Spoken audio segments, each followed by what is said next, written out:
So, ladies and gentlemen, welcome once again to the afternoon segment of the first day of the Galaxy of the Stars for September 2022.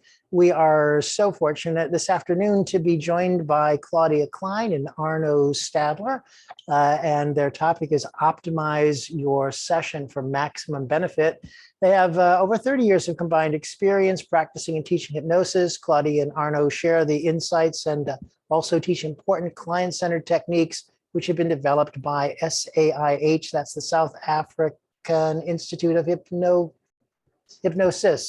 Hypnotherapy. I'm sorry, one of those H words. And as well as expanding the better known practices to improve efficiency and success with your clients. That's what they're here to help us with today. They are owners and principal instructors of SAIH and the Mastermind Training Center. I love the name of that. That's very nice. The South African Institute of Hypnotism, there we are, was established in 1998, making it the most established interesting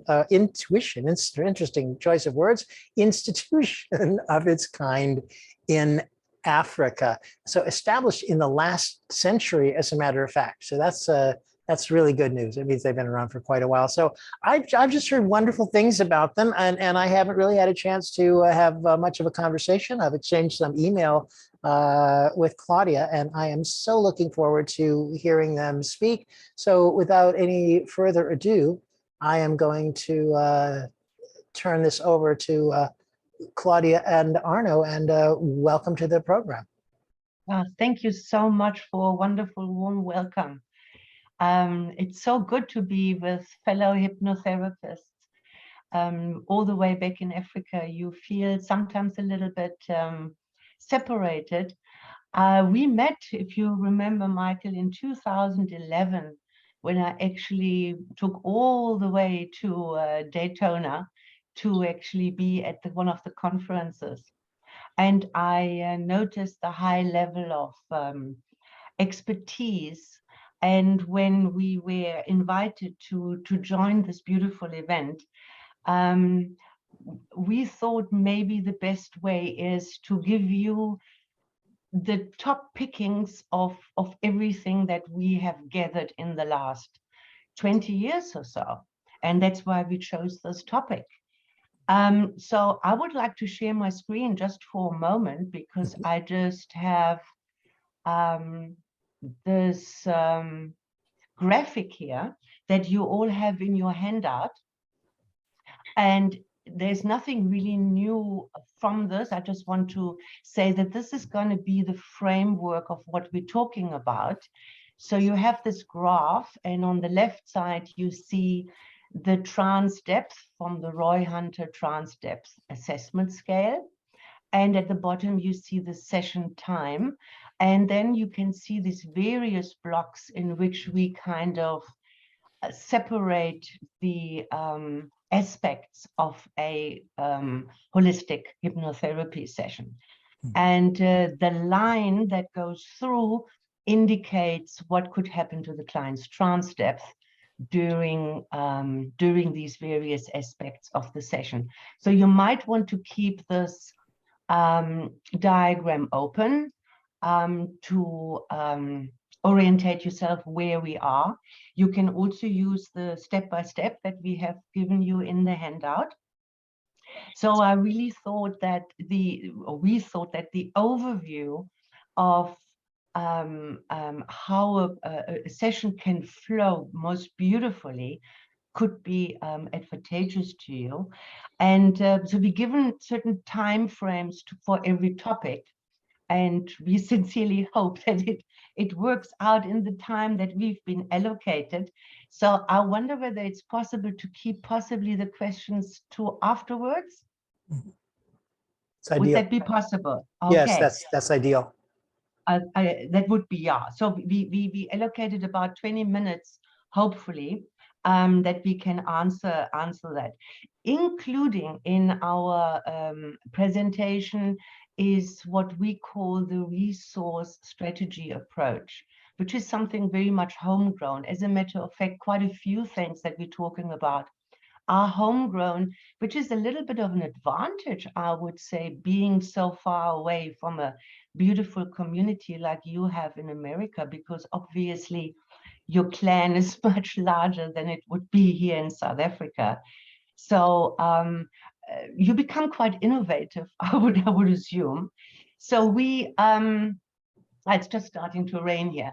So we want to talk about the resource state as well. And the reason why we are so excited about the resource state, because there's at least 12 advantages. And we're going to point these advantages out as we go along. And one of the things is that we appeal to the neuroplasticity that you obviously all heard about, and to allow the client to find their personal resourcefulness before you start any serious work means that two things will happen. The work that they want to do becomes possible in their mind, and they're hopefully fully embrace their deservability. So I would say, with no further ado, let's go to the step by step. If you have your copy like that, you might want to follow up on that. And the first item that we would like to talk about, and I'm so pleased that my hypno brother is joining me. Arno is, we a team on this for, Arno, I'm actually not quite sure, it could be like 12 years now. Yeah. And we're doing these things together, and I'm so glad that you're by my side. So glad to be here. So glad to be by your side. Fantastic. So before this session, what I would like to say for the pre-session, what has helped me in the beginning phase of my practice so much that I have never stopped doing this, is that I'm asking my clients to prepare a write-up about their issue. And this is not always received with open arms, because the client is kind of forced to sit down and really think about it. My question to them is, please write down anything that you think might have to do with the issue that you would like to address, perhaps all the way down back to childhood. The beauty of this approach is that the client is forced to focus and kind of summarizes their scattered thoughts very often. And I get a write-up that can be 1 paragraph, 2 paragraphs, it can be 10 pages, 15 pages sometimes. And there's a lot of information, not only in the words, but sometimes between the words. And it gives me a lot of pre-session information that makes it so much easier to climb into my client's world, in my client's beliefs, so that I can operate in a client-centered way. That's what we are very, very strong about, to work client-centered.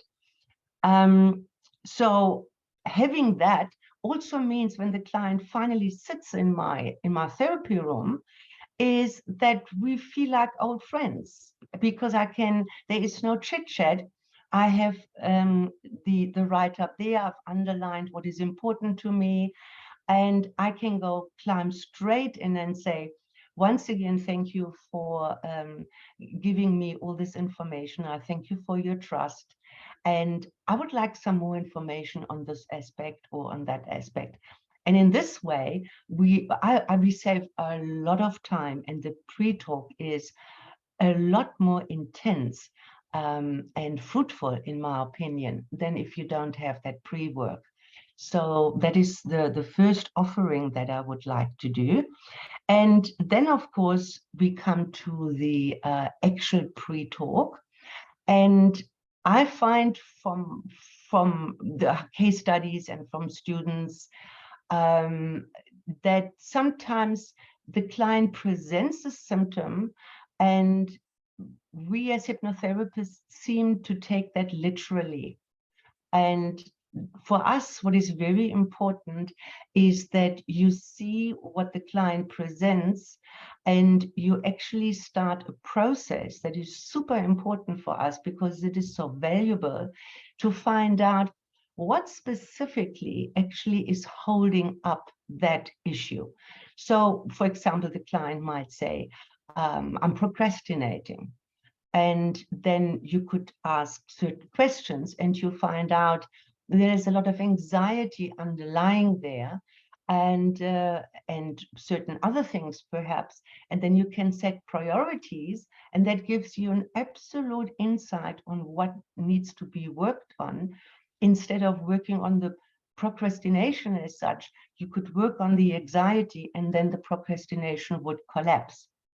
And Arno is probably our expert on our chunking process, and he's going to enlighten us with that. Absolutely, absolutely. Thank you, Claudia.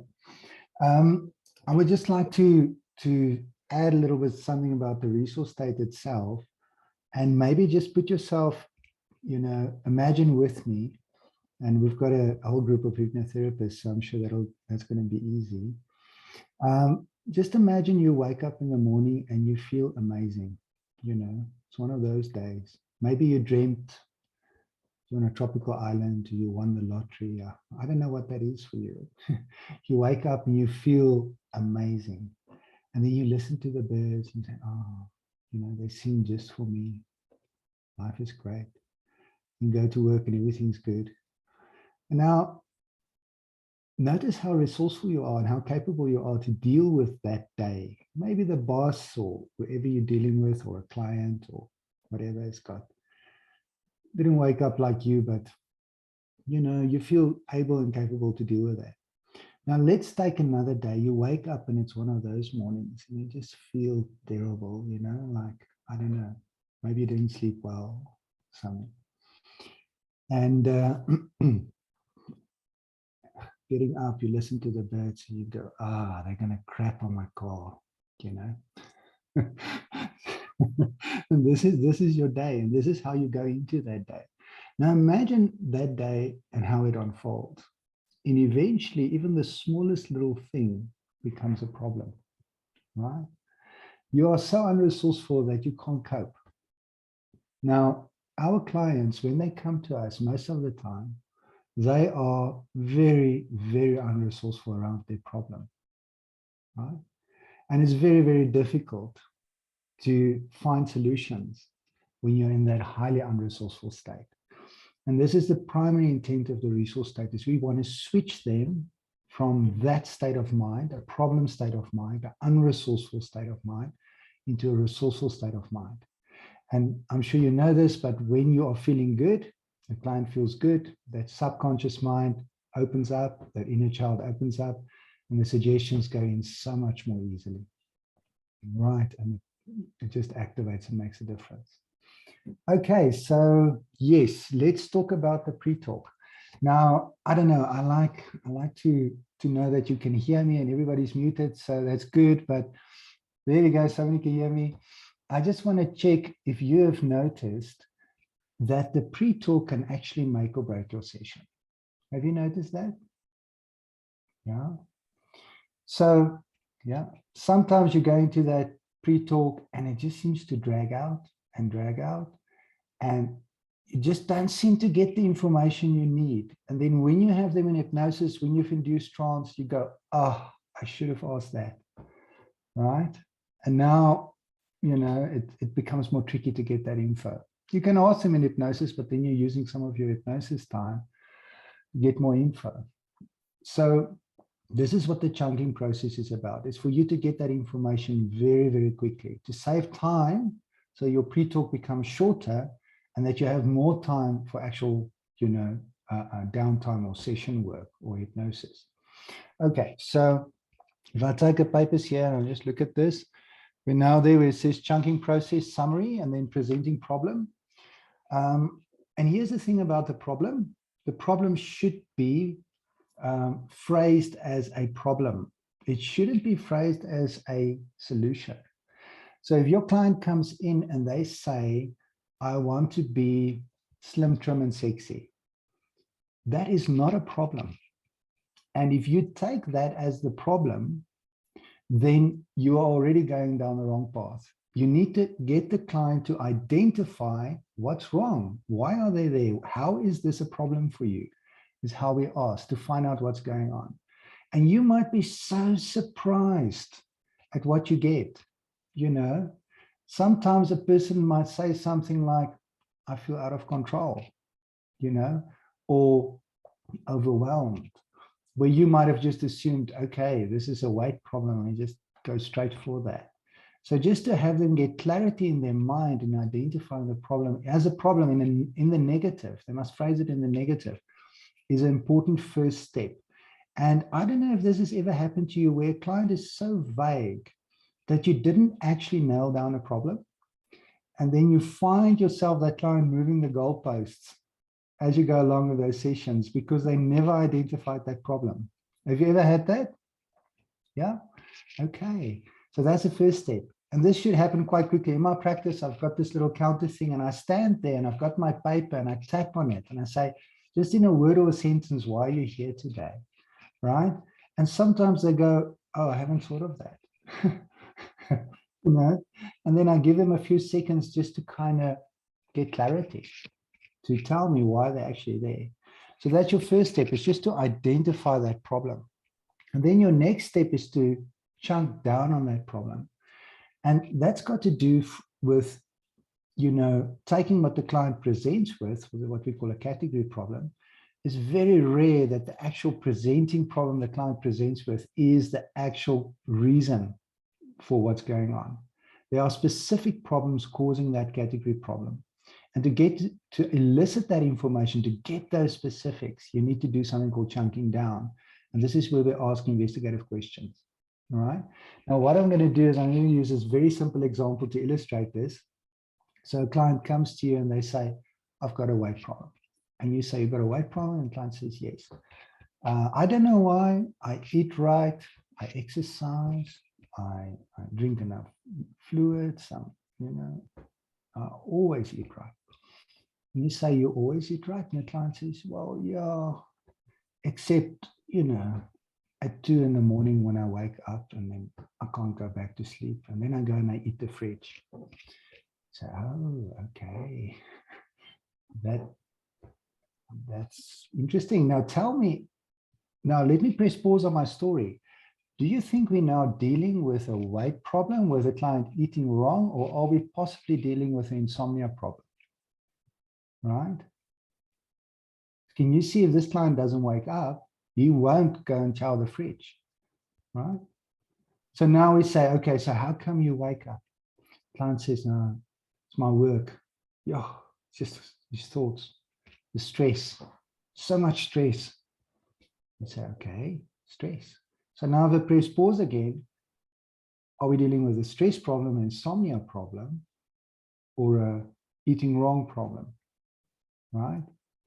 So now we say, how come you're stressing so much? That says, my boss, yeah, he's a real piece of work. He just gives me so much hassle. And press pause again. So are we dealing with an interpersonal relationship problem, right? Stress problem, insomnia problem? What are we really dealing with here? And you say to the client, okay, so how come your boss is like that? And, oh, I guess it's because I'm not reaching my deadlines. Oh, how come you're not reaching your deadlines? Well, I procrastinate. You procrastinate. Okay, now let's press pause again. Are we dealing with a procrastination problem? Right? Or let's take it from the other side. Are we dealing with a weight problem? Are we dealing with insomnia problem? Are we dealing with stress problem? Right? Interpersonal relationship problem. Are we dealing with a procrastination problem? Can you see if you deal, now let's say you also, how come you procrastinate? And then the client doesn't know why. And you keep asking and they just don't know. And that's subconscious. And now you need a process like parts or regression therapy to take it further. But now you know that this is chunked down as far as you can go. Can you see if you now use a procrastination script or procrastination process with that client, it'll actually solve their weight problem, right?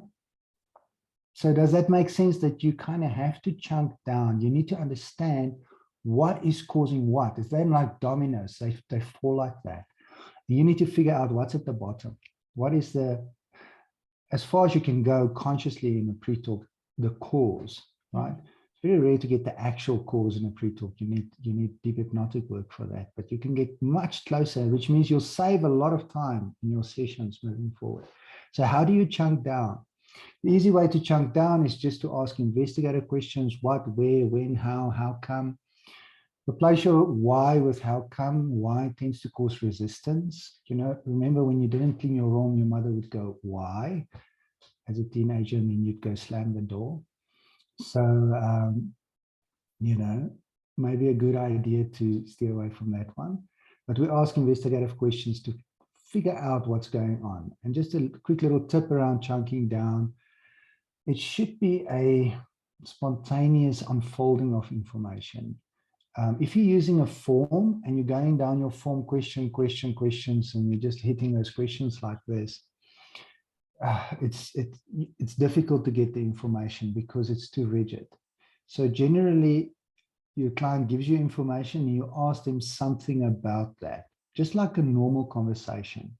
So the client says, you know, I'm really having a lot of stress and anxiety, you say. And it's often a good idea to repeat back some of their words. And one reason to repeat back their words is to make notes. So we call it revivification. You light up the same neurology, which means you're keeping them engaged in the process. So you say, you're experiencing stress, anxiety. How come? Client says, well, you know, it's the boss, it's my wife, it's the kids. You say, okay. Now, you've got three options. Which one are you going to go after? Well, we tend to go after where we find the most emotion. So I would listen to the tonality and I'll probably go for the wife. My sense is they'll probably be the most emotion over there. But, you know, you never know.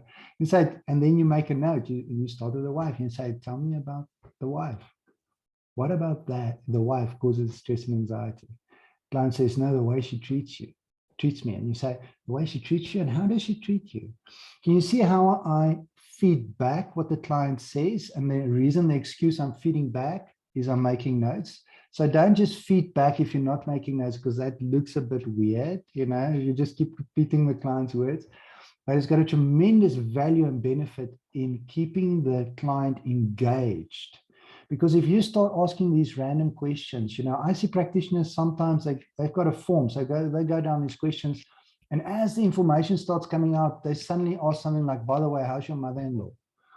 You know, and it's just like, oh, come on, it's gone, you know, that whole process, that whole progress you were making, it's gone. And then you just keep chunking down like that, keep asking investigative questions until the answers start repeating. Until you're getting the same information over and over. And then you know, okay, there we go. I've chunked down as much as I can. And that now will inform you which way to go, either depending on your level, but probably scripting wise for first kind of session.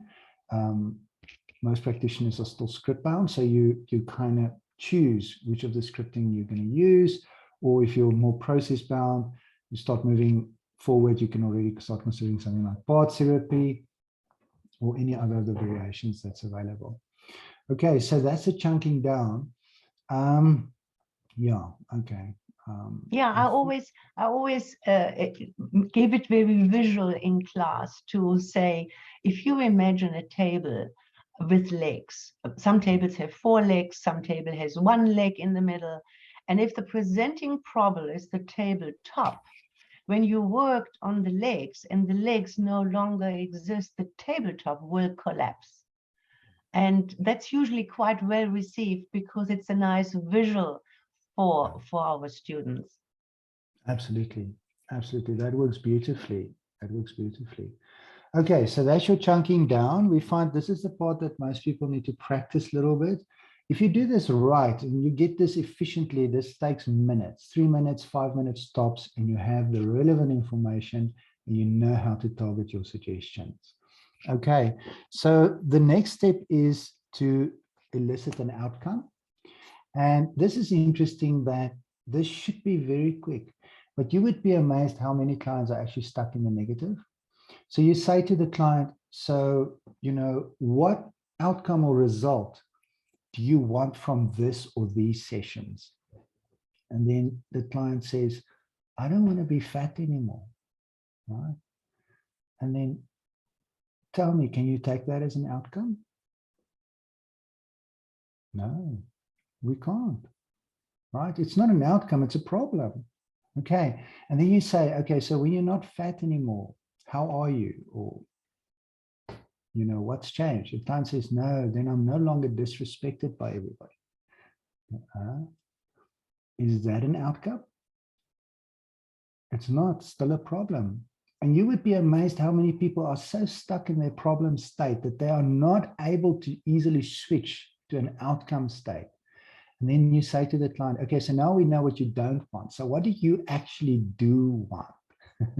You know, and sometimes it takes a little bit of firmness for them to be able to make that switch. And then they go, okay, I guess I'd be more in control, or I feel better about myself. I feel happier.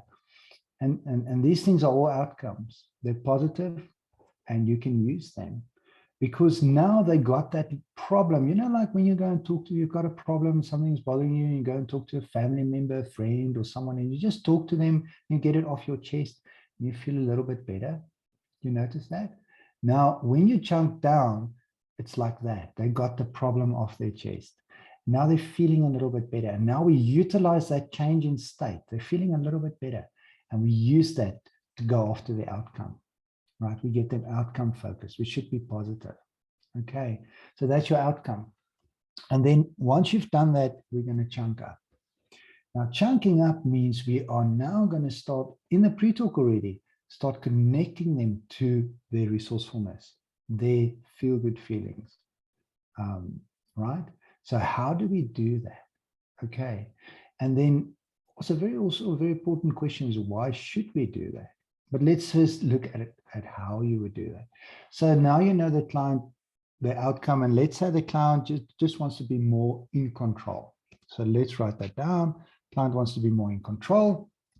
And then you say to the client, and now being more in control, right? So it's as if they've already achieved it. Listen to my tense, listen to my language. Is now being more in control. How does that feel? Or how does that make you feel? And then the client says, strong. Then you say, now being in control and feeling strong, how does that make you feel? And the client says, empowered. And then you say, now being in control, feeling strong and empowered, how does that make you feel? And the client says something like, on top of the world. Let's call it on top of the world. Okay. So now you repeat all of that, being in control, feeling strong, feeling empowered, on top of the world. How does that make you feel? And the client goes, on top of the world. Now, what has just happened? You've just chunked that client up all the way to their ultimate goal, right? And this is very, very important information for that client, because now you know what to focus on to pull them through everything that's in between, right? And this is the part where we might want to just quickly add the importance of the law of reverse effect. Okay, so here's the problem. If you go on the internet and you're going to start searching scripts and stuff, you're going to find so much. And now for a lot of practitioners, when a client walks in and they say, I've got a weight problem, they're going to hit that client with their best weight loss script. Client walks in, they've got a procrastination problem, they're going to hit them with their best procrastination script, and so on and so on. But what this approach will tend to do, it will tend to make the problem worse, right? Why is that? So let's take weight again. It is because they have worked on this in their head for so long. They've punished themselves over and over, being hard on themselves and very, very strict with their own inner child. They're saying, you must eat broccoli and you must drink water and you must run 10 Ks a day or whatever, right? And now because of this constant berating, I mean, a lot of these weight loss clients, they have They know all the diets. They've tried everything. And I'm using weight loss as an example, but this can be anything, right? This can be any addictive behavior, anything else. And now you come along and you read them scripting and it says, you will drink water. You will chow broccoli. You will exercise, right? What will that do? That will light up the problem neurology, that the hell that they've generated in their own head for themselves. And now your script will do something called activate the law of reverse effect, which means your well-intended suggestions will actually screw them up more. That's clinical language, by the way. Okay. So what are you supposed to do, right? There's nothing wrong with using those kind of suggestions in the right context. But if you light up their ultimate goal first, right, they will now perceive those things in a different way. Just like when you woke up and you felt amazing and you said the birds are singing for me, versus when you felt bad, you say they're going to crap in my car, right? Same stimulus, same input, very different reaction. Okay, so this is vital to find out what is their ultimate goal so you can use it to connect them to it to make the suggestions work. Okay, I hope that makes sense, right? Okay, awesome. Okay, that is chunking up. And then we get, and the order here, I just want to mention that the order here is very important. You can't start off by chunking up. If you make them resourceful, they're going to battle to talk about their problem. You're going to not find the details when you chunk down, right? So the order is vital. The order it's presented here in your papers and where I'm talking here, this is the order you should do this for maximum benefit. Okay, it really causes a lot of speed in your pre-talk. It accelerates it and sets all of it up for success. Okay, then the next part of this is eliciting a waypoint. Now, what is a waypoint, right? A waypoint is a measurable, attainable goal, something that should happen where they can see their or become aware of their progress before the next session. Right? So they should be able to start building something that we call a spiral of belief. Now, spiral of belief means they can see it's working. And they cannot just see it's working, they can feel it. And their subconscious mind gets excited about it and starts building momentum. Right? So if you're doing a first session and you throw everything in there, like, you know, it's one of those, you're going to stop smoking, stop eating, stop being anxious, stop shouting at the kids, all in one session, you're not going to get a spiral of belief. That session will activate the law of reverse effect and it will cause a spiral of disbelief, right? So you want to build a spiral of belief. So you start with these small little steps, right? And you target your suggestions to make sure they achieve those little steps. So when they come back, they're buzzing, they're feeling amazing, they know it's working, right? And now you can grow from there. Okay, so your waypoint, let me just read this. The waypoint question is, how will you know that you're getting better, right? So here you need to watch out that the client doesn't make too big a waypoint, you know? So sometimes a client will just go from 0 to 100 in a second and they just want all of it. And this is where you need to kind of assist them and guide them to manage that waypoint. Now, you can definitely use tangible things like going down from 5 donuts to 3 donuts a day, or, you know, going to the gym 3 times a week instead of once. You know, these kind of waypoints are acceptable, but they are not, in my opinion, not the most effective way of doing it, because it's better to go after an emotional state. And the reason for that is we can help them experience a state. As hypnosis practitioners, this is our strength. You want them to feel something, you just suggest it and they feel it. You connect it to the environment, it's a post-hypnotic suggestion, bam, they feel it, it's working, and you build your spiral of belief.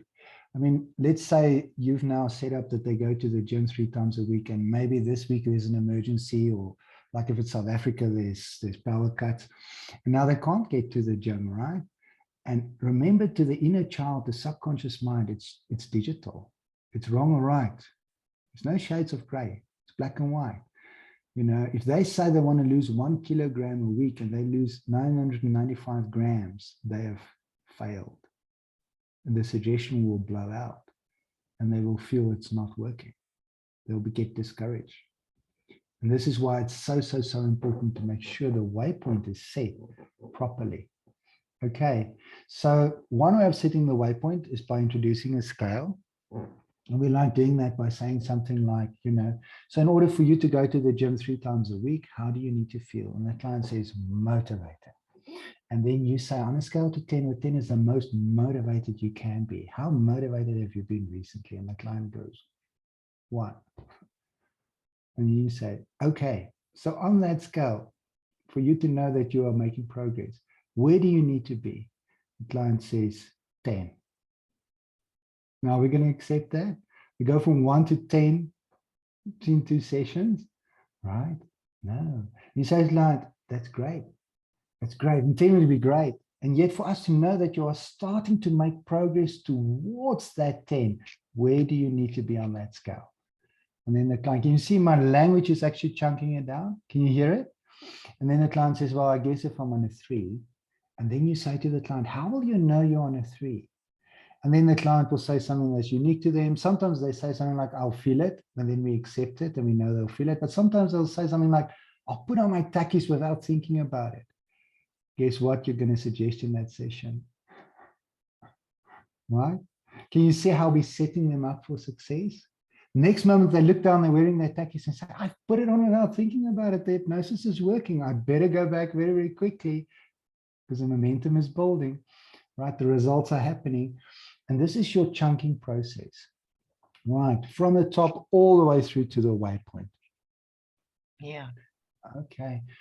Claudia, are you there? I don't see you. Yes, of course I'm here. I'm actually quite glued. I me don't something. hear you talking that often.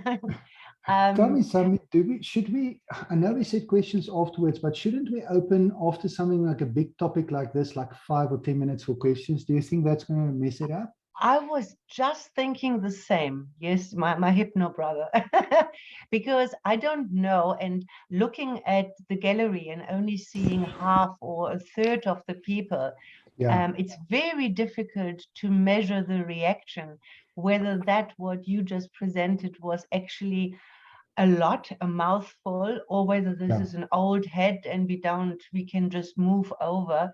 So yeah, let's just put it out there. If anybody has a question to the chunking down, the eliciting the outcome, the chunking up, or the waypoint, if there's any question to that, should we then maybe take that question now? Sure. Okay. Anybody? So anyone, just feel free to unmute your microphone. I see a couple. Go ahead.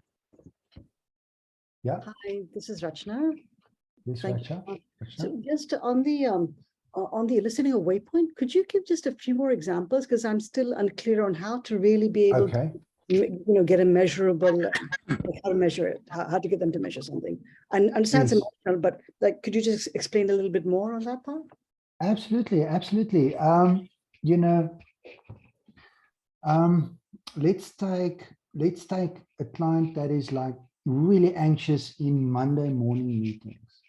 So here's a client that they want to get promoted and they're doing well in their work, but because they get so anxious in meetings, they're not able to speak up. So this is having a negative effect on their promotion and their everything. So now you could say to the client, when you get to the waypoint, well, this would be outcome and waypoint, but how would you like to feel in Monday morning meetings? And the client could say, not anxious. Now, do we accept that? Is not anxious positive? Is that something to go for? Remember that semantics, don't think of a pink elephant now, what just happened, right? So you get what you focus on. So if they go to the negative, we just always frame or reframe to the positive. Then the client says, I would like to be calm. Okay. And that's perfectly acceptable. That's their goal. They want to be calm in Monday morning meetings. And then you say to them, on a scale from 0 to 10, where 10 is the most calm that you can be, how calm have you been recently? Or how calm have you been in meetings? And the client goes, 0. So, this is not calm at all. And then you say, now on that scale, to know that you are starting to make progress, by the next session. So an opportunity before then, how will you know that you're making progress? Where on that scale do you need to be? And the client goes 5. Now, I won't take a 5 if they had a 0. That's like climbing Mount Everest in one big leap. That is not a realistic waypoint, not for somebody that is that not calm. Okay, so then you say to them, and then you kind of listen to my language, 5 is great, and we're great when you get to 5, but where would you need to be to know that you are starting to make progress towards that 5? Yeah, I'm breaking it down for the client, I'm chunking it. And the client goes, well, I guess if it can be in a 2, then, I'd know I'm making progress. And then 2 is acceptable to us. And then you say to the client, and how will you know when you've reached a 2? And the client says, you know what? I would actually be able to take a breath. At the moment, I can't. My chest just closes up and it's like, right? We're able to actually take a breath. Now tell me, what are you going to suggest in that post-hypnotic suggestion? Yeah. Or somewhere along the line. I was just going to say that a good handle is when you're eliciting the waypoint, you want to, at the end of the session or during the session, make a post-hypnotic suggestion to that. And you want to be as sure as you can be that what you post-hypnotic suggest actually will happen. Because that's the start of a great journey. I mean, we're not holding the client back to achieve what they want in one session. You will see as we go along, eliciting a resource sometimes makes this very, very possible. But going in increments makes it to the conscious mind also very possible to the client, because usually they have been suffering from whatever it is for a very long time. So you have to bring it down to a point where you think, okay, if I'm post-hypnotic suggest that should really be possible. And imagine the client within the time frame to the next session being able to say, what a great therapist. I can already after one session feel the difference. And the thing also, when you go into the waypoint and you say to the client, I like to work in measurable ways. I want to make sure that we can measure our success.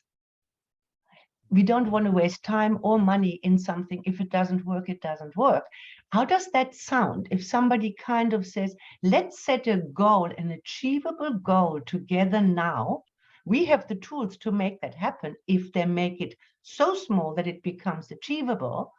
And then your spiral of belief and your road to success is wide open. Yeah. We a little bit over time already, but maybe we should take one more question if there is one to this previous part. Anybody? Yeah. So should we move on? Michael? You must be having a brilliant... I'm sorry, can you hear me okay? Yeah, William. Yes, thank you. I like the way you're codifying the drilling down to the true issue. Because again, with your example of the weight management, I've discovered that it is very rarely a food problem. There's nearly always some underlying issue. And in many cases, it's emotionally connected in some way. And I think personally, I'm making progress with a client if I ask them a question that leads to a response that sounds like, I never thought of it that way. Yeah. I appreciate the way you guys are codifying the process. Yeah, it's important to us. It's a very important part to us, because if you start on the wrong footing, how do you going to get to your goal? If you don't really know, if your goal is wishy-washy, your session will be just the same. So if you quantify that, you qualify that right from the onset, so the write-up the client gives you can be a great input, and then you have them in your room, you do the process, the chunking down, you really get to understand the problem, what holds the problem up, what makes the problem a problem, and you work on those things. You find out what the outcome is people want, more in terms of emotions, but then also qualified. So how is your life when you achieve that? That already fires neurons in the resourceful way. And then the waypoint. And I tell you, clients super appreciate that you are not one of those arty-farty kind of persons that you say, we want to have measurable results. I'm not going to hold you back to achieve your goal all the way in one session, but we definitely want to kind of set out what is the minimum we want to achieve with this first session, right? And in a second session, you would then just set up, well, how far have you come? And if you have done it right, you chunked it down to a doable, achievable goal, and you post-hypnotic suggested that, well, we all know that that increases the likelihood. I don't know. It makes it possible. Right. I think we need to go on. And the next session, hello, Kathleen. Yeah, sorry. What do you do with a client? I had a client the other day who just like wouldn't stop talking. It was really, do you guys have any like quick? Oh, yes. Oh, yes. Oh, yes. And isn't that a problem, huh? Because it's a fine line, because people want to be heard. And oftentimes they don't have anybody that will actually listen, or they're one of those people that just like to hear themselves. I don't want to break rapport, right? Like it felt like interrupting was breaking the rapport, and I didn't really know what to do. Yeah. And so I always think the time for you to jump or to break from the pre-talk into the actual session, which starts with the induction, is a fine line, because you need to, very well said, Kathleen, you need to know that you have the rapport. On the other hand, if you feel that you have gathered enough information, now you're actually possibly wasting time. And the wonderful way to say to the client is, I bet that you come across so knowledgeable about your issue. I bet you have been thinking about this forever, and you have turned this over and over and over and over. But that just tells me using your conscious mind to solve this problem hasn't really worked. And that's why you're here. Because when we now go into our little magic time, we're going to have the help of your subconscious mind, where a lot of information may be transpiring. And imagine we can give this information to your conscious mind for analysis. Now, isn't that exciting to you? Does that help? Yeah, sorry, there's an alarm going off in my house, so I'm still muted, but yes, that was great. Thank you. Okay. And that usually stops people in their track. Arno, is that a similar approach you take? Yes, absolutely. I always say to the students, if you don't know what to say subconscious mind, because you are the expert on the subconscious mind, and that's what you just did. So if a client keeps talking, you say, if you could have solved this consciously, you wouldn't be here. So let's move along and get to that subconscious information. Yeah. And then I like to physically break the session. And I'm offering a bathroom break. And when the client comes back into the therapy room, I am positioning myself in a way where my body language is telling we are not going to go back to where we've just been. So I have a recliner, and I will stand next to the recliner, ready to recline the chair. So the client sees, of course, sometimes they come back and they have something else to say. And if it's important, of course, you can't break that. But it works like a charm. your body language, everything, your attitude, everything. And by the time you're offering the bathroom break, and before you do that, after the successful pre-talk, because it's rich and it's enlightening to the client the way we do it, you ask them, are you excited to actually find something out that you don't know yet, or bring more awareness to it? And that really works wonderfully. And then you move straight away, and this is something I don't think we need to talk about much. You move on into your favorite induction, right? And we don't really need to talk about that because that's something we all know. And the next aspect that we all know what comes after induction is the deepening of the trance. Now, what we are going to do, what we're offering, it's in your handout. And I think what I'm going to do is to read it out, because I want to make you aware of certain wording, certain phrases that we use. We don't just deepen, we deepen into a resourceful state. So our deepener has all the meanings that we have given it to deepen the trance, absolutely. But to deepen into the resource state also is one of the advantages, because if you have a new client and you keep on saying deeper and deeper and deeper, if there is some critical faculty left, they might say, well, how deep am I supposed to go? How deep is the rabbit hole? What does it mean to go deeper and deeper? But if you clarify that first, and you actually say, our next pit stop is there and there and there, then the client has a goal, and it is a goal to look forward to. So then your deepening suggestions will be accepted much more readily and easily, and they are welcomed and not resisted because, oh my God, I don't know what's going to happen when I'm getting really deep. You see, because you tell them. So I'm just going to read this to you very, very quick. This is not the way you deliver it, obviously. So after the induction, you could go and start.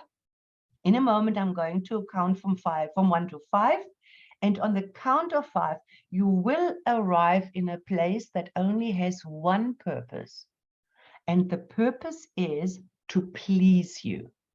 And that is, the wording is done on purpose, because the wording to please you can be used for anybody. You can have a deeply depressed person.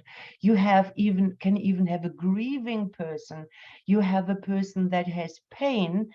If you word it, will please you, it fits, and it's not an unattainable goal, because the client will translate pleasing in what they perceive as pleasing. Does that make sense? Right? It is a place that is limitless and where everything is possible. And then we put in a few clever hypnotic suggestion sets. I don't know whether your conscious mind is already pre-planning exactly where this place will be, or whether your subconscious mind is just inviting you to arrive. Either way, it is a place of your own inner making, where you can be comfortable, deeply relaxed, where you are safe and feel at ease. And because this is the first deepener after the induction, and if it's a new client, we can hope that the deepener will take them to the trance depth we would like them to be, but maybe it's not quite the case. So at this point, I think it's a good idea to allow some conscious interference by saying it can be a place of a pleasant memory, a fantasy, a dream, or you just make it up. So the client doesn't feel pressurized and doesn't have a performance anxiety, because remember, they come with a problem and they're supposed to go somewhere where they are pleased. And that might be a little bit of a disconnect at this point in time. And by giving them a class of all responses makes it really easy for them.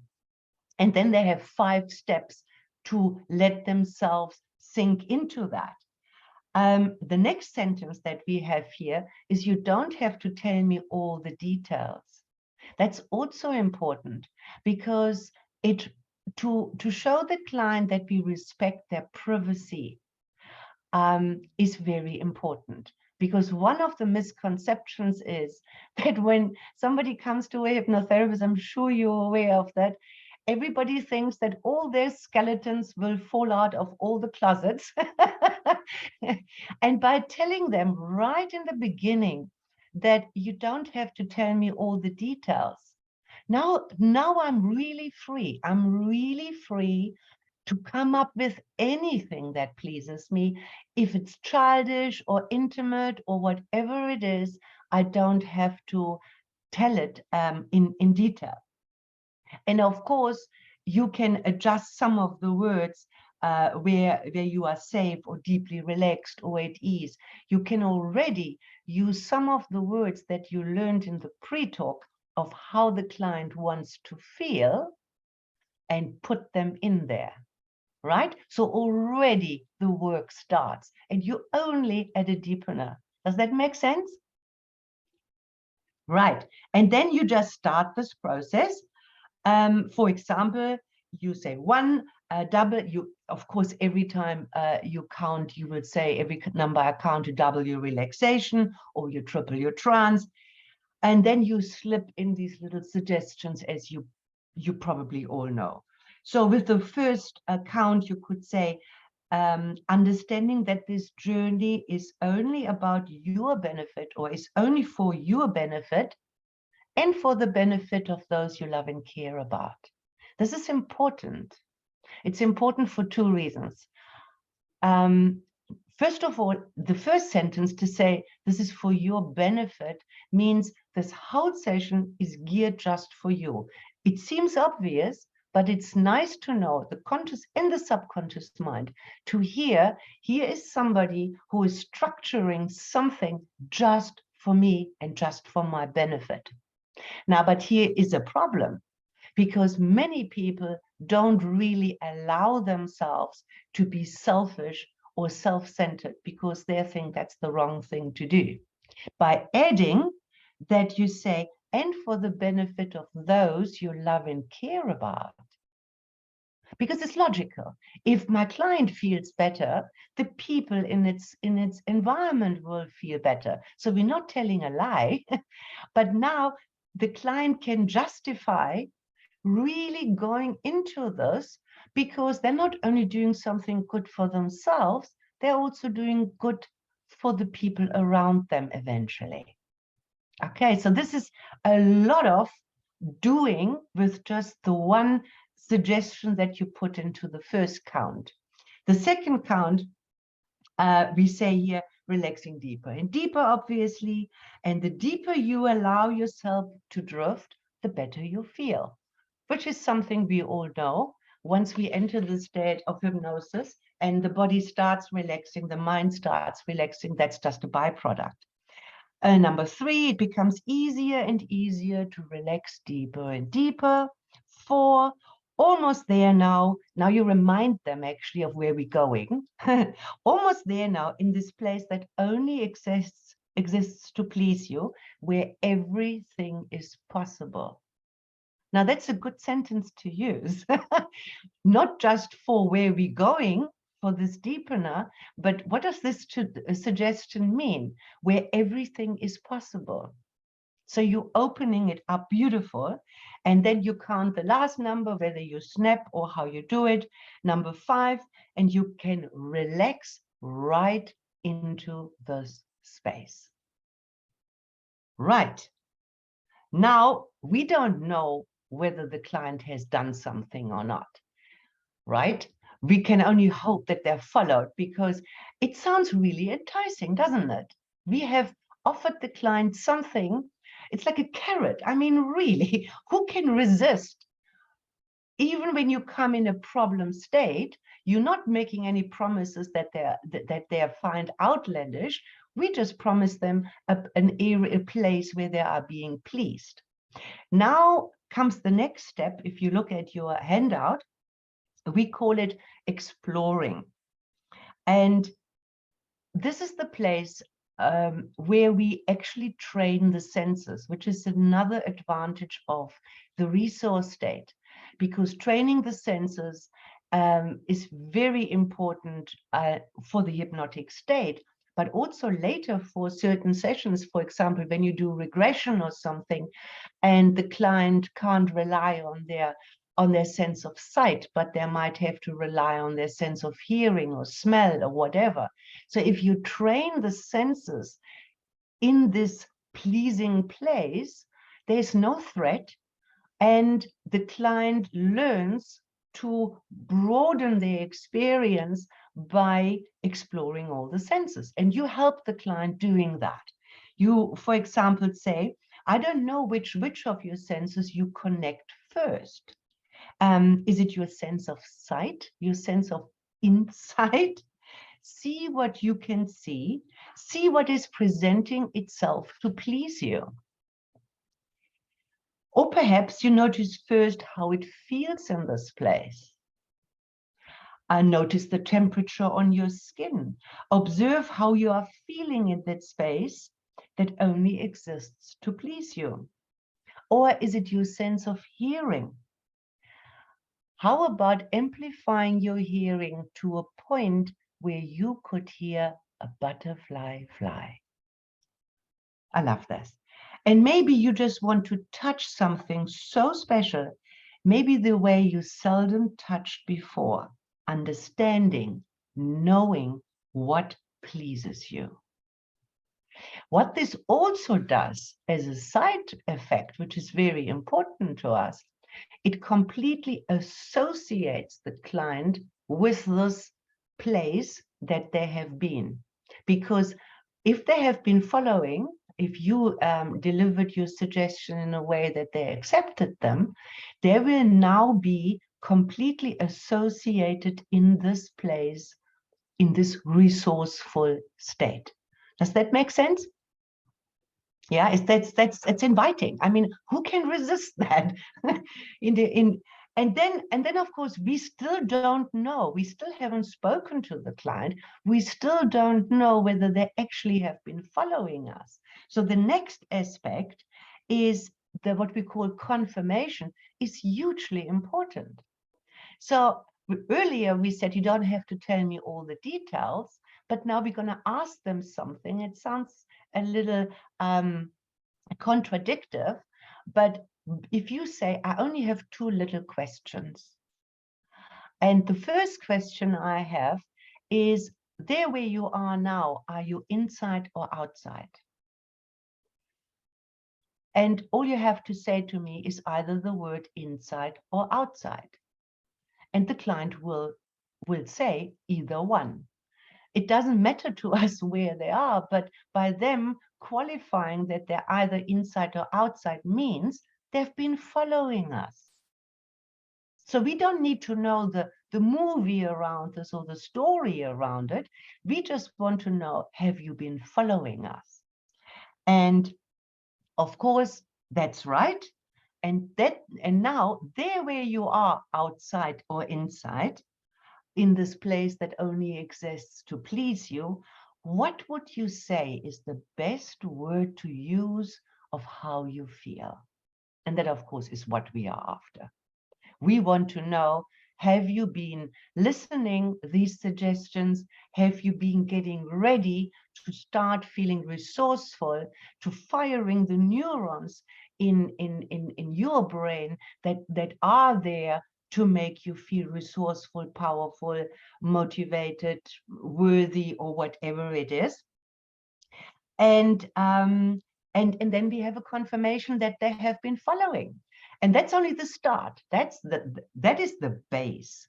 The emotional word that they give you, usually it can be as simple as relaxed or calm or whatever. It might not be a very exciting word, and that's okay, because Arno is going to take us now and tell you what you're going to do with this base word. That's right. Okay, so now we've got that, and Yeah, this first part's very, very easy for most clients, because like Claudia mentioned, we're almost inviting them, if it just doesn't just pop up, just to create it, to imagine it, you know. So we find that this first part is very, very easy for most people to just go into. And then what comes up next is what we call deepening the resource state.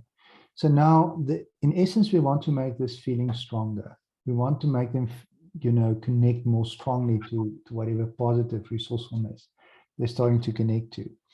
Right. So you make a note, and you'll see this is interactive. So you now have an emotion from the client, or emotional word, and you've written that down. And you know, I'm just going to say peaceful. I'm just going to write here peaceful, but that's what the client said. But this can be any word. You know, if this is a negative word, then you need to explore that. You know, then that would be a detour. That would be weird. You know, it means something somewhere went off, you know, they went off on their own tangent, and you need to find out what's going on and let them tell you, so you can steer them back to resourcefulness. But yeah, getting a negative emotion at this stage is highly unlikely. Right. And now starting to become aware of that peaceful feeling. So this is the word they gave us, is peaceful. So you'll see there on the line. Somewhere wanting to be noticed deep inside of you, you may be able to realize that the more you relax into this, the more beneficial this is for you and the better you feel. Okay. So then there are two options, and you can read through them, decide which one you like more, or possibly even determine which one you sense would work better for this client. Okay, so let's go to option 1. And to enhance this experience for you, I'm going once again to count from 1 to 5, but this time you travel down into your own inner consciousness, only to realize that just how good this is for you, and that with every number I count, this peaceful feeling, remember the word they gave us, we're just feeding it back. Very important to feed back the client's exact word. So if the client says peaceful, you can't say peacefulness, you know, and you can't say relaxed or something else. You have to use that word. So you might need to change your sentence structure ever so slightly to light up the same word, the same neurology in their head. This is very important, that revivification. Okay. This peaceful feeling experience can double, or you can triple the relaxation, or both, until we come to 5, where you have the opportunity to be close to that state that some described with the most remarkable words of well-being and understanding, and very individual beneficial occurrences, all to make you feel good and better. Okay, so you're just kind of motivating it, and then you count 1 to 5. You know, obviously you dramatize it a little bit, hold it up a little bit with your tonality, and then after they've done that, you say, how do you feel? Now you get another word. Okay, but let's look at option 2. I actually prefer option 2. For some reason, I enjoy that one more. And I don't know whether you're aware that there's another you that is feeling so very, use their word, peaceful, seemingly so at ease and comfortable, and emitting an energy that is very attractive. You can melt and merge into that you and become so very much more peaceful. So it is so comfortable and seemingly peaceful right now. How do you feel? And normally you will get, you should draw a little line there. You're going to write a response from your client there. Right? So normally you will get an escalation or intensification of the emotion or the feeling word they use.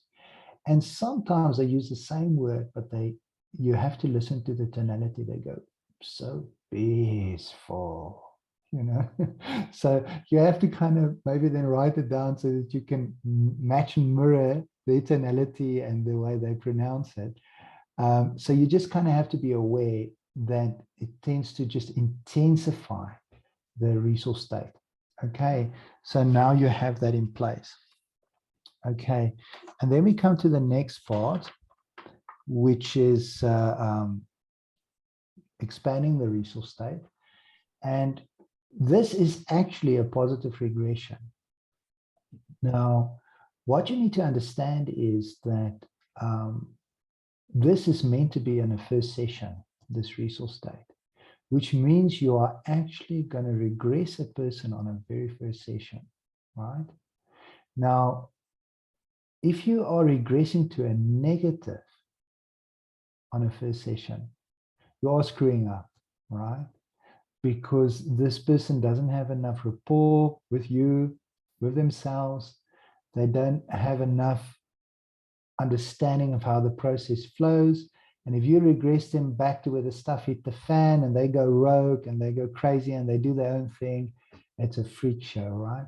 So you can only do regression to negative events when you have a safety net in place. And this resource is your safety net, okay?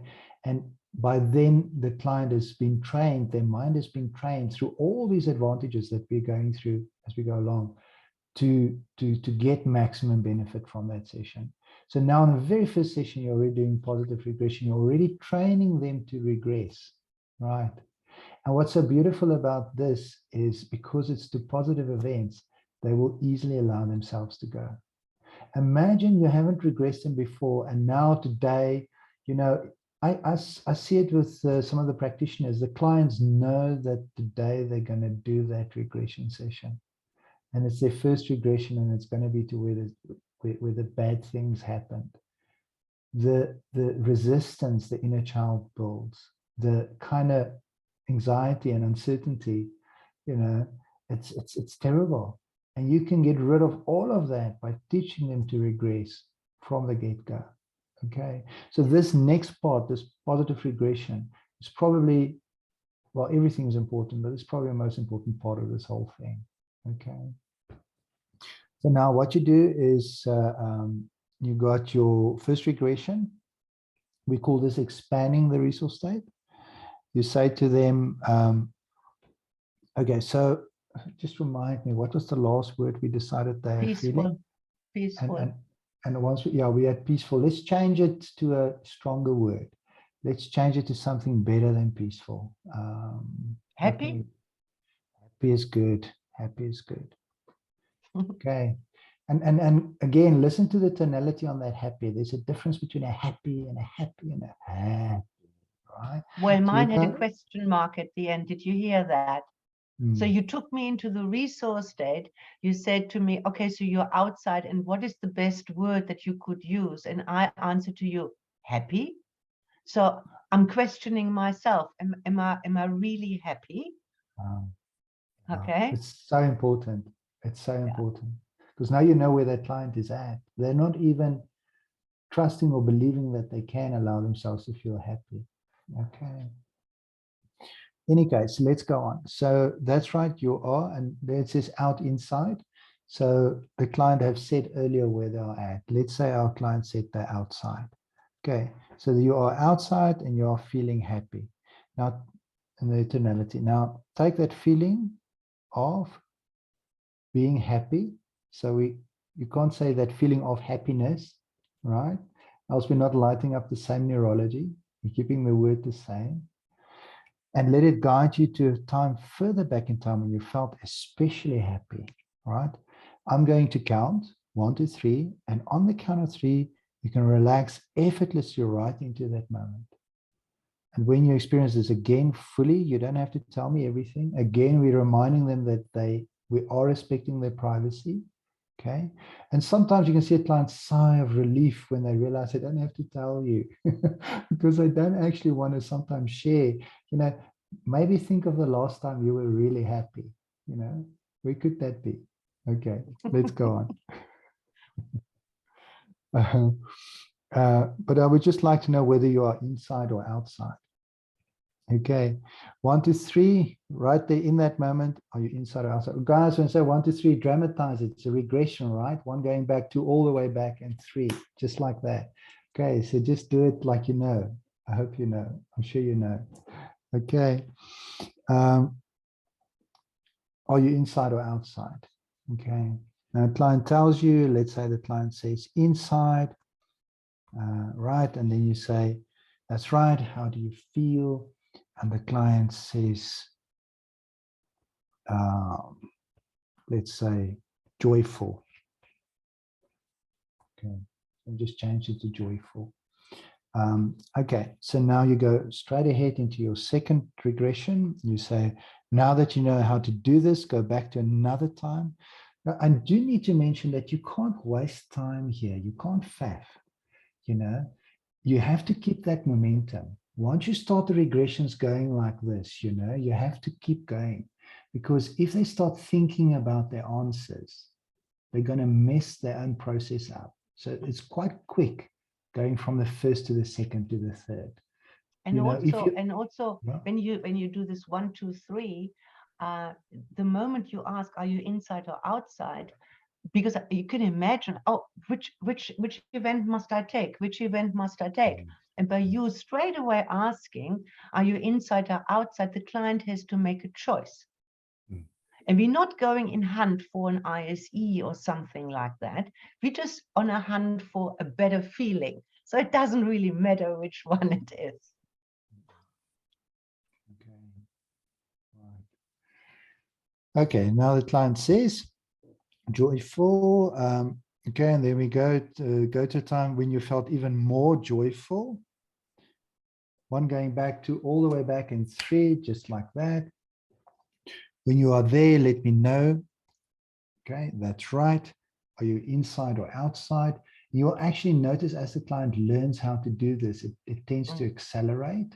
It often accelerates. But you get those clients where you have to just go completely quiet and just give them a moment to connect. So when you've asked inside or outside, and you know that, where's the answer? You know that as a practitioner, you might start feeling that little bit of nerves. You have to hold that space. Keep dead quiet. Don't tell them, you look to me like you're a little bit outside. You know, that's leading. You're not allowed to do that. So you kind of sometimes have to hold that complete silence, which adds a little bit of pressure to that person to connect. Okay. When you are there, let me know, inside or outside. Let's say the client says outside. Okay. And then you say, how do you feel? And the client says, now what can we use that? Blissful again? Blissful, blissful. I like blissful. Okay, blissful is good. Blissful is good. Now, I just want to press pause here for a moment and just share with you, if you're dealing with a person that's depressed or that's grieving, you are not going to get these spectacular words, okay? It's not like you failed when they're not going for bliss, right? Maybe they use a word like lighter or calmer, right? Or even if they just say a little bit better, okay? That's a win. For somebody that is in grief or depressed or really suffering, you are making progress. So you need to kind of calibrate with the kind of range your client is presenting with.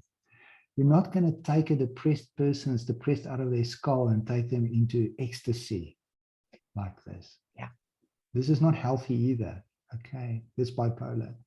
We don't do that. Okay. So now we've got that. And then you're going to go for your third regression. You go, now you can go all the way back, maybe when you were little, to a time when you felt the peak of being blissful or peak of feeling blissful, right? 1 going back to all the way back in 3, just like that. When you are there, let me know.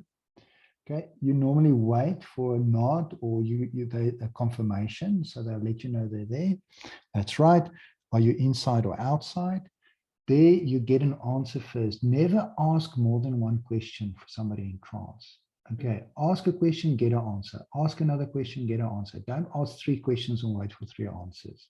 It doesn't work that way. Okay, so they're going to tell you, they're going to give you an answer. They say, I'm outside.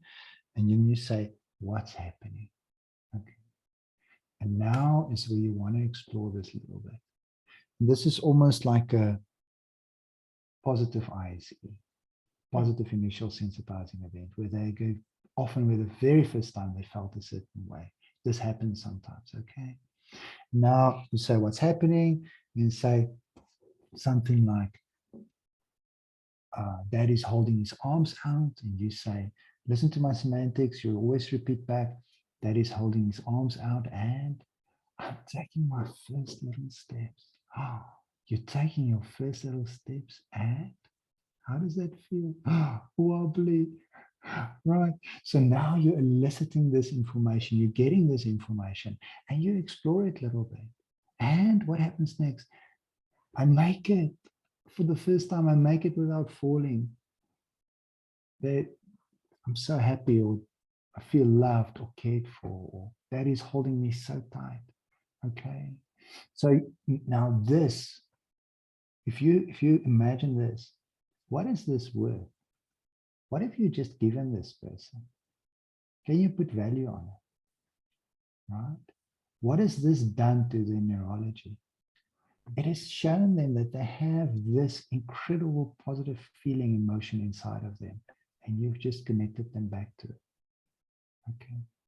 In terms of what's happening to the brain, they're lighting up very different neurology to the problem neurology right now, which means if you do happen to access that problem again after this, they will look at it differently because completely different neurology is lit up. Okay. So there we go. And they say, how do you feel, Claudia? What was the last word we had? Blissful, I think. And now, I'm talking so much. So Loved. let's just say loved. Okay, there we go. Now, right now, I just quickly check the time. Are we doing okay on time, Claudia? We're doing okay, yeah. Okay, so I just want to quickly talk about detours. You need to understand that when you do a positive regression, it is easy for this thing to switch to the negative. Okay, so here's an example. Daddy was holding his arms out, but in the meanwhile, over the last few decades, whatever, Daddy has died, right? So now as they're feeling that loved and that joy, next moment the sadness comes because of what happened, right? So it's very easy for this thing to switch to a negative emotion. But you would be surprised that sometimes and often when those tears come, they are actually tears of joy. Okay. So you need to calibrate on that. You need to make sure that, also, what kind of tears are those? You know, so that you know what's actually happening. And if this thing really do switch to the negative and they do start feeling anxious or scared or whatever, then what you need to do is, once you've determined that that's the case, you need to ask permission to pack it away in a place of honor, because you can't deal with it at this stage, right? You don't have enough rapport yet. You don't know exactly what's going on with this client. You can't just jump into it. You know, this is not the time. So you ask them permission to put it away in a place of honor. And if they don't want to, you really motivate it, where you say, you know, in order for you to get maximum benefit from the session now, can we put this in place, pack it away in a place of honor where you can maybe on your own continue working on it, and you know, as we continue. So get that permission. There is quite a lot we can expand on that, but I think that that kind of covers the basics. Claudia, what do you think? You're good with that? Yeah. I mean, there's so much more, Arno. Every topic can be expanded, you know, for 3 hours. We could take the whole galaxy up. So I wonder whether this wouldn't be a good point again to ask any questions from where we left off after the pre-talk up to this point. I think Arno explained it really beautifully. But if you have any questions up to this point, do you want to ask them now?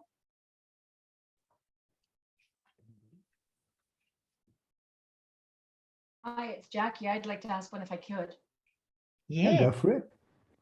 If it looks like it's going into a negative reaction after a positive and you ask permission, can you also let them know that you could deal with it at some point later, or you just don't want to keep it completely separate in the very first session and just honor by putting it somewhere safe? You see, you can suggest that they can continue working at it on their own in their mind. And, you know, it's not ethical to tell them, and then you come back and we deal with it over here, because then you're suggesting they must come back. But you can say, you can kind of phrase it that way, that they can continue working and that you could continue working with on it with them. But the more important part of that is that once you've packed it away, is what do you do now? And that is when you go back to the last positive emotion you had, the previous last positive emotion, and you really amplify it, you really amp it up. Like that, remember where we deepened that resource state and we made it stronger? You know, you can use any kind of analogy. I like a volume control, and I'm like taking a volume control and just turning up that feel-good feeling all the way to maximum.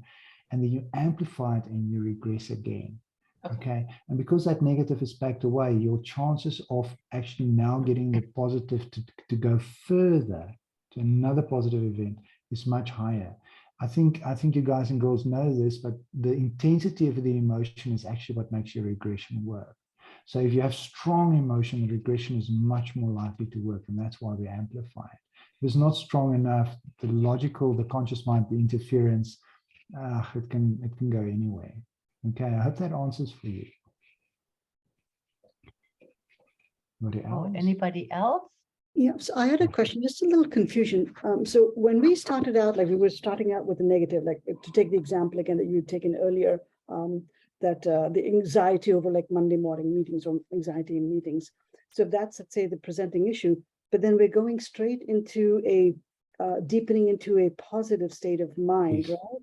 And so then, the regression is, do we to go back to scenes of that positivity when they're feeling peaceful or happy, and then, but how are we addressing the presenting issue of anxiety, or when are we going to be doing that? It's coming up. We coming to that, yeah. Okay, sorry. Okay. Yeah. This is just a setting up, and we're not even finished with that yet. Because see it this way, when you want to plant some seeds that you want to have a good crop with, you will prepare the soil in the best way you can imagine before you even plant a seed, right? Or a seedling. And this is what's happening here with our client. This kind of preparation is absolutely outstanding and almost guaranteeing a success. And we haven't even started working on the issue as such, but we're setting up a neural network in the client where a solution is possible. How often does a client come and it's hopeless? Isn't often the hypnotherapist the last go-to place, right? So very often they come and they said, I failed so often, I don't think I can actually achieve it. So this is the one reason for this. The other reason is what holds a client back from achieving their desired outcome is very often a matter of deservability. Deep down, I find if you chunk down deep enough, it comes always to a similar thing like I'm not good enough, right? So we need to overcome that before we can have good success. If we want to plant the plants in the garden of the subconscious to blossom, we have to cater for the soil first. And this is what we're doing here. So we're setting our client and ourselves up for success. Right? And it might sound, as we speak about it, I know it sounds like, my God, this is taking forever. I would say from the induction to where we are, now let's leave the induction out because I don't know which one you use, but from the finishing of the induction, from the moment you reach somnambulism to this point, I would say, Arno, you can just help me here, between 5 and 10 minutes have passed. 5 minutes. Yeah, so this is very quick. We're just dragging this out at the moment so that you don't miss anything, right? But you understand why this preparation makes the subsequent work that we then think is the right thing to do in the body of the session, referring to the graphic. Remember, we still in that in the second kind of aspect of what in the session, and we are only going to address actually the issue in the body of the session. So that is still to come. Right. Is there another question? Okay. Cool. Then what I would suggest, we're going to go a little bit further. Michael, you have planned a little break at some stage. You will let us know when that's the right time to do. Well, I can do that, or you can simply choose wherever it fits best in your outline, somewhere around the middle. We've got another 2 hours before the end of the day, so somewhere in the next half hour might be a good time. Cool. Then I would like to continue a little bit. All right. I think Kim might have had a question.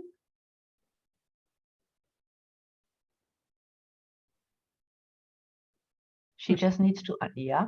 I just need to go to the bathroom. You're gonna miss. You're gonna miss. You're gonna have a break.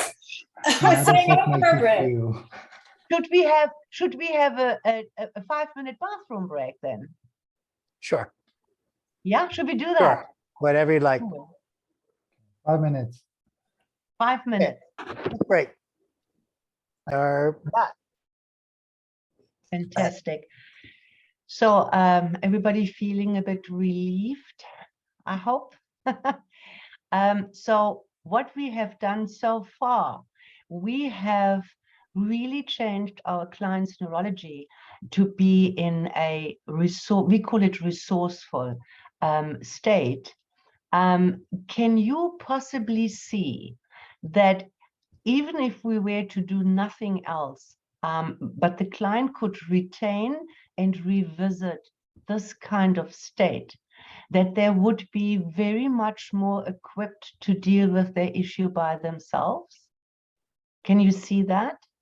Mm-hmm. Right? And not that we're wanting them to do that by themselves, but it just points out how tremendously helpful and valuable this preparation is. And the next thing we're going to do, now that we have a peak experience, now we visit another advantage of the resource state, which will also tell us how far has the client bypassed their critical faculty. In other words, how deep in trance are they, which is very helpful to know. So what we call, if you want to look at your schedule on your step-by-step, we call that making the resource state tangible. Now, the process in and by itself, hopefully, is nothing new to you. You might know it from pain management or other applications. So you refer back to this last feeling. I think it was blissful. So you offer this to the client and say, this blissful feeling, where in your body do you feel it? Possibly a chance of a class of all responses, because it is not a logical question necessarily, right? So you might want to help the client a little bit by saying it could be anywhere. It could be in your tummy, in your feet, in your hands, in your heart, in your head. Where do you feel this feeling of blissfulness? And then the client will give an answer. They might take a moment to find it, but now they will give you an answer, and they might say, let's say, in my tummy. So now we know that that blissful feeling, the client experiences that in their tummy, let's say. And now we continue making this more tangible. We ask, is there perhaps a color associated with this blissful feeling in your tummy? I never had a client who had a problem with that. They come up with pink, let's say. So now we know it's a pink, blissful feeling in the tummy. So it becomes more and more and more tangible. And that pink, blissful feeling in your tummy, you can connect and explore this further with every breath you take, to take more and more benefits out. So now the client knows where to find this. And the conscious mind is observing this. And if you were to stop right here or post-hypnotic suggest or anchor something right here, the client knows this feeling resides over here, And from now on, they will have much more access to it because it's clearer to them. Then we want to strengthen this. Now that we have made this tangible, now we've done so much strengthening, or let me go to my metaphor of the soil. We really have raked and put compost in and whatever. And now we're going to put more fertilizer on to make sure that our seedlings are receiving the best possible ground that they can have. And here again, you have a couple of options. There are many options to do this, and your creativity could add a lot to that list. So we're giving you an example here. Perhaps if you wish, you could sense a vortex or a tunnel of this blissful feeling already starting to pull you into its amazing core. I could count from 1 to 3 or 1 to 5, and you could free fall into this core of blissfulness to arrive at its absolute total peak. Would you like to do that?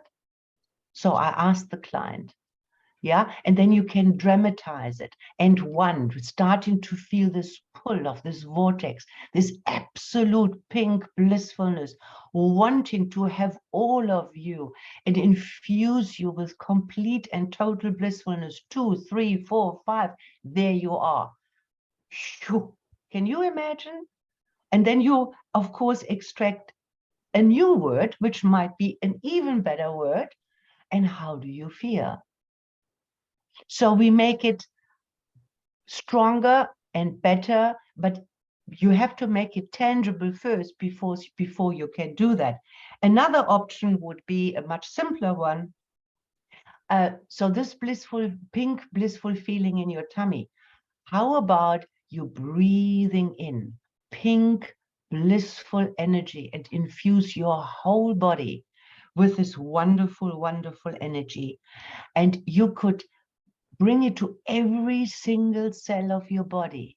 And some clients go as far as pushing this pink, blissful feeling through their skin as if they're lying or sitting in an aura of blissfulness. So these are 2 examples, and you can choose and you can find other ways to do that.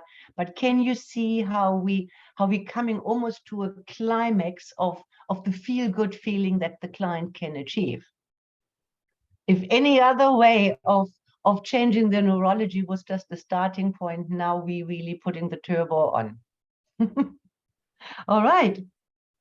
So now this becomes so precious for our client. Remember, just a little while ago, they sat in our chair discussing this problem that seemed insurmountable. That's why they're actually coming to us. Now you have a completely different person in your chair that is infused with whatever resourcefulness means to them. And isn't this worthy to be captured for the client, to be made attainable to them for the future, and also to make it more safe in terms of that this isn't fleeting. We can hold on to this. And the way we do it, we're going to the next part here, where we say adding the safety bubble. So we offer the client in this space of yours where you are feeling, well, we haven't decided on a better word, where you are feeling blissful, you can add a bubble of safety or security around you. Again, you could calibrate with your client what you learned from the pre-talk, which word is most important to them, what this bubble needs to achieve most.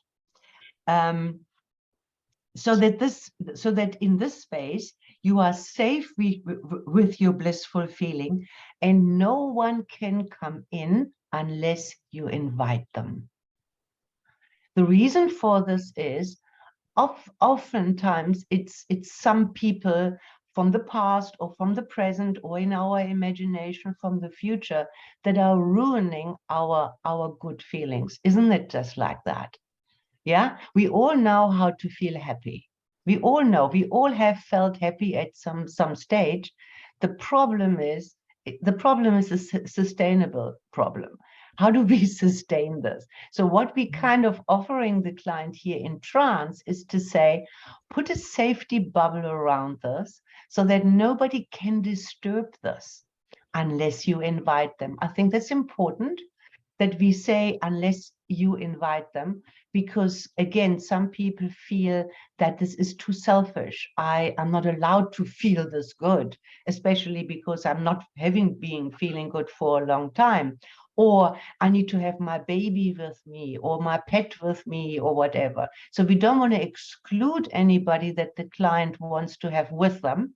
But we make it very clear that this space is their special space, their sanctuary. And then what you can also do, that this bubble of protection can also have a magnetic layer.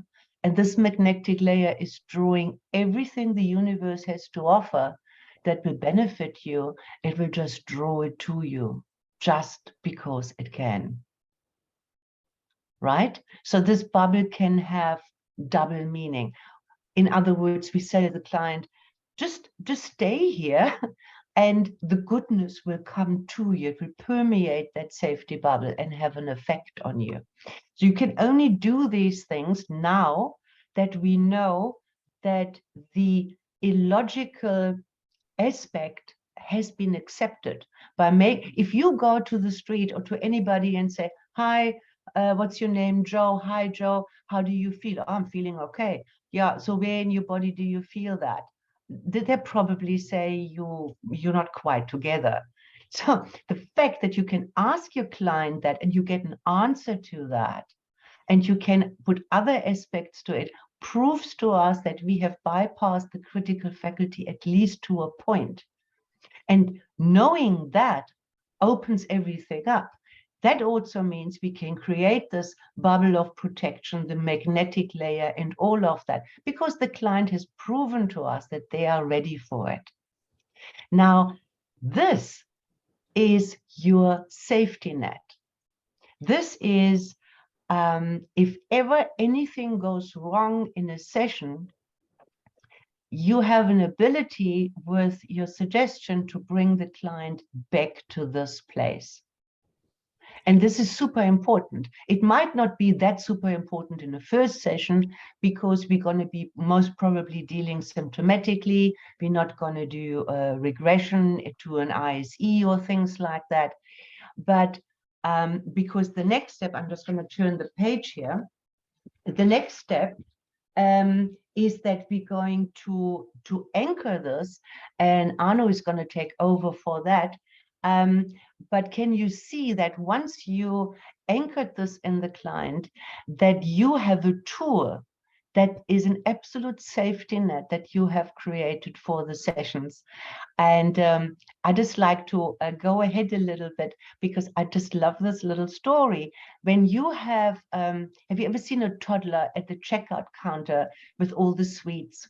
And they do this on purpose to annoy mothers, I think, or parents. And the toddler really wants the sweet and throws a tantrum. And they're crying. They really make themselves known.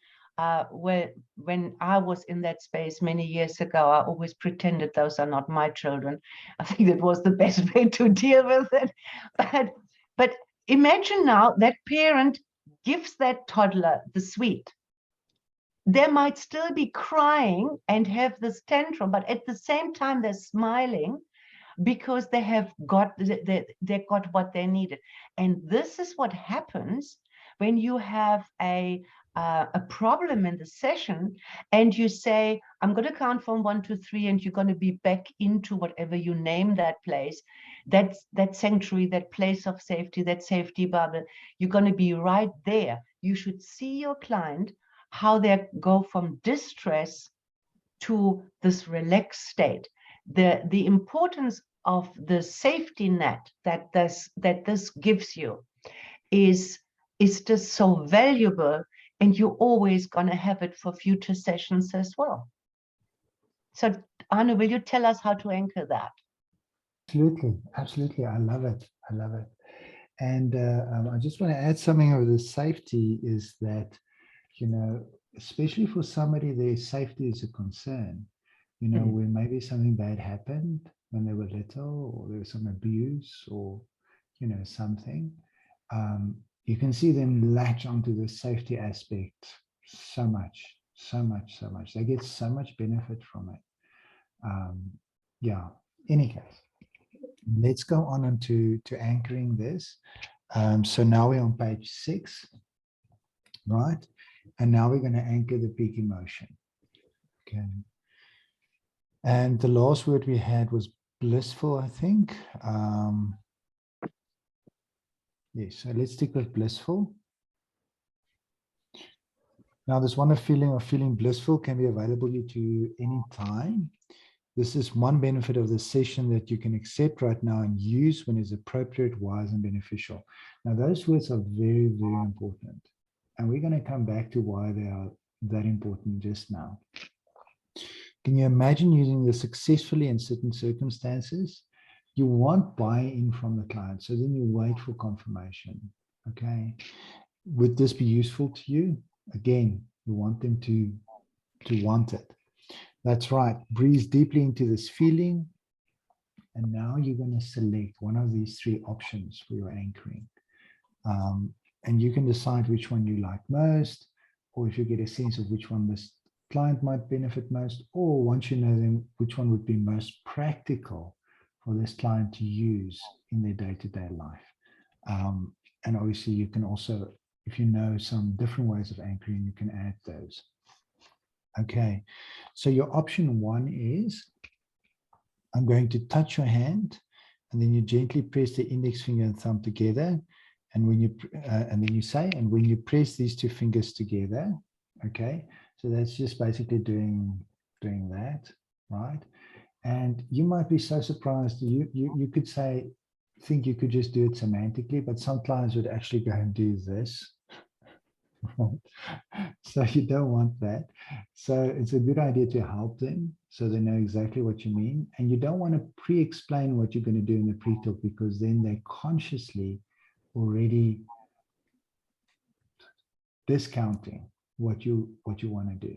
Okay, so it must be almost like a little bit of a surprise at this point.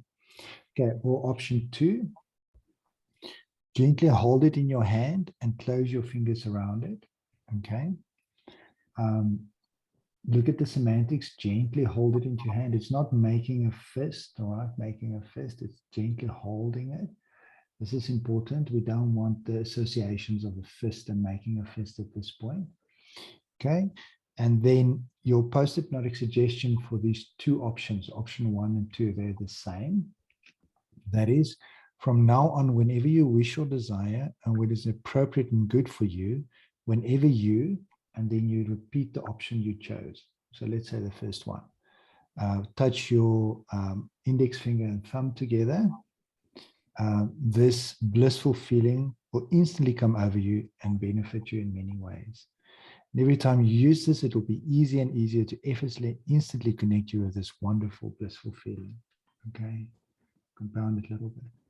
Okay, so you create an anchor, and because you do it in hypnosis, it just works so much better. And now each time they use that anchor, the blissful feeling will come up, right? There's the same post-hypnotic suggestion for the other option as well. And then optional, and who knows, your powerful subconscious mind might find ways and measures to take you towards and perhaps even beyond your desired outcome without you even thinking about that you're getting better and better all by yourself now. Okay, so that's extra. And then the other option, option 3, is that's another way of anchoring, is where you go. This is also very good for visual clients. Now take the best image which represents the strong, wonderful feeling of feeling blissful and place it firmly on the inside of your forehead. right? So that from now on, whenever you wish or desire, when it's appropriate and good for you, whenever you close your eyes, whether you sneeze or do it purposefully or sleep at night, you will instantly feel blissful. Let me know when it's done. Okay. So imagine that that feeling was excited, like over the top excited. And now you put it on their forehead, and now they're going to bed at night and they're closing their eyes. Right? Do you think you might have just created a repeat line for insomnia? Right? Okay. And that's why those words are so important. Remember the words I mentioned? Okay. Whenever it's appropriate and good for you. Okay. Where are they at the top? Appropriate, wise, and beneficial. So if it's not appropriate, and if it's not a beneficial at that point in time, that suggestion won't activate. Okay. So they will not get excited when they go to bed because it's not appropriate and it's not beneficial. Okay. Yeah. Mm-hmm. Something Yeah, I do. Yeah, go for it. Go ahead. Claudia. Sorry. Go for it. No, you go. Okay. So something I want to say about this is, you know, clients might not go from wherever they are in their distressing situation when they use the anchor to this feeling. So if somebody is feeling angry or let's say hurt and they use the anchor, they won't go from hurt to blissful. Okay. You can almost imagine that you have a glass of red cool drink and you have a glass of blue cool drink and you mix them. So what you end up with, what's that? Purple, right? So what this anchor will do, it will cancel the negative feeling. It won't take them into bliss or ecstasy or whatever. Unless they're already feeling pretty good, then it will amp it up. Okay. So it's just important for you to know that. Unless this anchor, if you really want it to be that strong, you need to compound it and compound it and compound it, but it will wear off. It will literally, it won't stay that strong because it's not natural to be switching from whatever state they're in to complete bliss. So they will end up somewhere in between. And I do like to explain that to my clients, that the intent of this is to have an impact on where they are. It's not necessary to just full on bring this feeling to the same level it's right now, just to manage that expectation. I think you should be familiar with this kind of process, especially for sports enhancement. We use a lot of anchors used in different areas, especially, you know, using an anchor in hypnosis makes it stick. It actually, the hypnosis itself for me is what makes it work. And sure, I had so many times over the years with so much feedback that this is just a lifesaver for them when they're in that situation, and that anchor activates. It just changes the way they feel and act and react in that moment completely. Okay, so now you've anchored your resource state, the peak emotion. Claudia, you wanted to say something? Yeah, I just, the anchor is so important. And why I personally like that the fingertips, number one, it's gentle. Also, when you do this, what does this mean when I'm giving you this sign? It means something is exquisite, it's good, it's wonderful. So there's another meaning in here. But why, another reason why I like it so much, sometimes the client wants to fire the anchor in circumstances where they would be observed. So you can put your hand in your pocket. You can put it, I don't know, have your sleeve over it or whatever. Nobody needs to see that you're actually using it. So if you have elaborate anchors, any other ones, even a slight fist, might be more obvious. So this is really an intimate connection, the client with themselves. And obviously, the more you repeat the post-hypnotic suggestion later in the session, especially after you delivered the body of the session, it gives them a tool to take away with when the session is done. And it's going to be interesting for you to see their report back when they come for the next session, to see how did the anchor work for you. And as Arno was just saying, for many people, it is Arno said it was a lifesaver, but it definitely makes their life easier. And it also feels like, you know, you have a tool, you have some support. But without the post-hypnotic suggestion, I would say the anchor is almost useless. It has to be post-hypnotic suggested. Yeah. Should we just have again a little chance for somebody to ask about what we've discussed now?